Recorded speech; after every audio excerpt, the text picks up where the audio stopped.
Amis pêcheurs à la mouche, bonjour. Nymphe en série limitée numéro 47, le mini worm.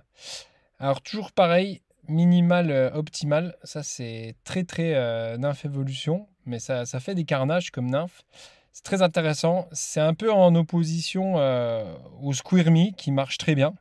Donc je vous ai dit dans des vidéos précédentes que je suis pas fan des grands squirmy, caoutchouc, tout ça, mais ça marche très bien. Et le verre est quelque chose qui marche très bien. Mais moi, j'aime pas trop ces grandes nymphes avec du débattement.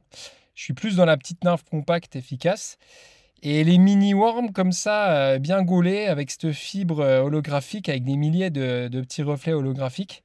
Bah, effectivement, j'ai fait ça pour le barbeau à la base, mais quand on élargit, bah, on se rend compte que ça peut taper à mort en réservoir, ça peut taper à mort sur les ombres, ça peut taper des chefennes. Enfin, c'est vraiment élargi parce qu'on est sur une petite forme de verre compacte. Donc, c'est un hameçon de 10 assez fort de fer quand même, qui peut sortir du beau poisson. On est sur du moyen de fer. Et puis, il y a cette petite forme courbée de mini worm, quoi, un mini ver. Donc, ça peut tout être. Ça peut être un mini chiro, ça peut être un mini ver de terre. Ça peut être une larve de trichoptère olive, ça peut être un truc complètement pété en rose fluo.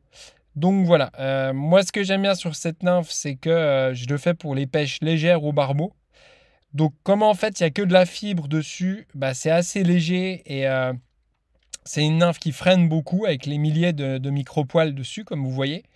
Donc c'est toujours l'effet freinant est très intéressant, notamment en réservoir, en pêche à vue, parce qu'en fait il n'y a pas que la légèreté, il y a vraiment le freinage. Plus le corps a des aspérités, plus la descente va être freinée. Donc effectivement, j'ai eu des bons résultats sur le barbeau en rose pétant là. Et l'olive aussi est intéressant sur le barbeau, mais je l'utilise vraiment dans les eaux très claires, quoi. Dès que l'eau est un peu voilée, l'olive sur le barbeau, c'est pas ultra visible. Par contre, sur le barbeau, dans les eaux extra claires, cette olive là holographique, il sera pas mal.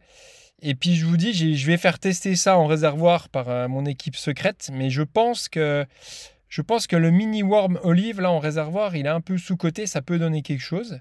Et le rose, toujours très bon aussi en réservoir, en fonction de comment réagissent les poissons. Donc voilà, série limitée, des mini worms bien gaulés, franchement légers. Je pense pas que ce soit des nymphes à truite fario, soyons honnêtes. Mais bon, pourquoi pas, ça peut aussi déclencher. Et voilà, donc des tout petits mini worms pour tous les poissons un peu fantasques, tous les essais. Et je pense qu'en réservoir, ça peut vraiment faire la différence. En nymphe à vue ou pourquoi pas à distance. Voilà, des petites nymphes bien gaulées, très solides comme d'habitude.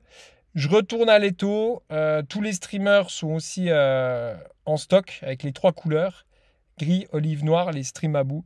Donc voilà, je ne lâche pas l'étau. Et puis bonne saison à vous, ça commence à bien pêcher. Là, on commence à avoir chaud dans le nord-est, donc c'est cool. Allez, bonne journée à vous. Ciao.